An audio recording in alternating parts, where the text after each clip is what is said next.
जनपद बिजनौर में सड़कों का हाल तो ज़रूर दुरुस्त हुआ है और इस पर काम चल ही रहा है। आने वाले में हम देखेंगे कि पूरी तरह से जनपद बिजनौर दिल्ली से कनेक्ट हो जाएगा। अभी फ़िलहाल हाईवे पर काम चल रहा है, लेकिन दूसरी तरफ देखा जाए तो जो मौतों के आंकड़े हैं, यानी जो रोड एक्सीडेंट हो रहे हैं, उनकी भी तादाद में बेतहाशा इजाफा हुआ है। यहाँ ये खबर आपको भी वाकई हैरान कर देगी कि एक बीटेक का छात्र जिसकी सड़क हादसे में मौत हुई है, साथ ही साथ जब उसके दादा को ये खबर पहुंची तो दादा जो कि बुजुर्ग थे उनसे भी सदमा नहीं सहा गया और एक ही घर में दो मौत हो गई है। जनपद बिजनौर में किस इलाके का मामला है और पूरी खबर क्या है, उस पर तो चर्चा करेंगे ही। साथ ही साथ कांवड़ यात्रा को लेकर यानी एक ही खबर में फिलहाल हम आपको बताएंगे कि 3 हादसों की खबरें हैं, यानी 3 जगह दुर्घटनाएं हुई है। तो नमस्कार, आदाब, सत श्री अकाल, मोहम्मद साकिब, न्यूज़ बिजनौर पर एक बार फिर से आपका स्वागत है। तो पहली खबर पर विस्तार से चर्चा करेंगे। दरअसल आपको बता दें कि जनपद बिजनौर के थाना नगीना देहात का एक गांव पड़ता है कोटकादर। बिजनौर के कोतवाली देहात थाना क्षेत्र के रोशनपुर गांव के पास नेशनल हाईवे पर एक तेज रफ्तार रोडवेज बस ने बाइक सवार नगीना देहात के गांव कोटकादर के रहने वाले मोहम्मद कैफ उम्र 21 वर्ष को जोरदार टक्कर मार दी। हादसे से मोहम्मद कैफ की घटनास्थल पर ही मौत हो गई। बताया जा रहा है कि मोहम्मद कैफ अपनी बाइक से किसी काम से कोतवाली देहात के गांव थेपुर जा रहा था।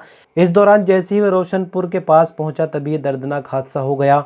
मौके पर पहुंची पुलिस ने कैफ के शव को कब्जे में लेकर पोस्टमार्टम के लिए भेज दिया और रोडवेज बस को कब्जे में लेकर कानूनी कार्रवाई में पुलिस जुट गई। उधर कैफ का शव पोस्टमार्टम होने के बाद जैसे ही घर पहुंचा तो बीमार दादा पीर बख्श अपने पोते का सदमा ले गए, जिसके कारण बीती रात उनकी भी मौत हो गई। पीर बख्श कुछ दिनों से बीमार चल रहे थे।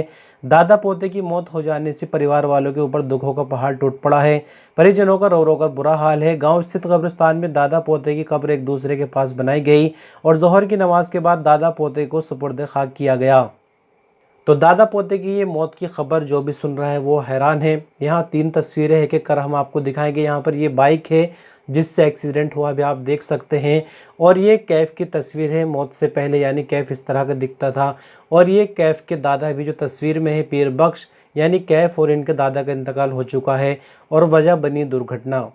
तो बात करते हैं इस साल कांवड़ यात्रा को लेकर। कांवड़ यात्रा इस साल काफ़ी चर्चा में है। हालांकि जनपद बिजनौर में हमें कोई ऐसा मामला तो देखने में नहीं आया जिस तरह की खबरें मेरठ और गाजियाबाद से आ रही है, जहां पर कांवड़िया कभी पुलिस की गाड़ी पलट देते हैं, कभी पुलिस की गाड़ी पलट देते हैं, कभी किसी आम आदमी की पिटाई कर देते हैं। मुजफ्फरनगर से भी तरह तरह की खबर आई, लेकिन अच्छी बात यह है कि जनपद बिजनौर में इस तरह की कोई घटना हमें देखने को नहीं मिली। दूसरी तरफ अगर हम बात करें तो बीते 10 दिनों से लगातार जनपद बिजनौर में कांवड़ियों को लेकर तरह तरह के हादसे हो रहे हैं। इस खबर में हम आपको 3 हादसों का जिक्र करेंगे जो कि कुछ इस प्रकार से है। पहला हादसा सियोहरा इलाके में जब हुआ, जब बरेली के कांवड़िया हरिद्वार से जल लेकर लौट रहे थे। चंचलपुर मोड़ पर पहुंचते ही उनकी टेम्पो बेकाबू हो गई और पलट गई। इस हादसे में कई कांवड़िए घायल हो गए, सभी को पुलिस ने सीएचसी में भर्ती कराया। दूसरा हादसा सहसपुर क्षेत्र में कांवड़ यात्रियों की एक बाइक की टक्कर सामने से आ रही दूसरी बाइक से हो गई। इस हादसे में राजवीर नाम का कांवड़ यात्री घायल हो गया। तीसरा हादसा कोतवाली देहात क्षेत्र के हरिद्वार रोड पर 3 अलग अलग सड़क दुर्घटनाओं में 3 कांवड़ यात्री सहित 4 लोग घायल हो गए। तो दोस्तों, इस न्यूज़ बुलेटिन में इतना ही। हम जल्दी मिलेंगे कुछ नई अपडेट के साथ। तब तक के लिए अपना ख्याल रखिए। वीडियो पर आप तक बने, अपना कीमती वक्त दिया, शुक्रिया।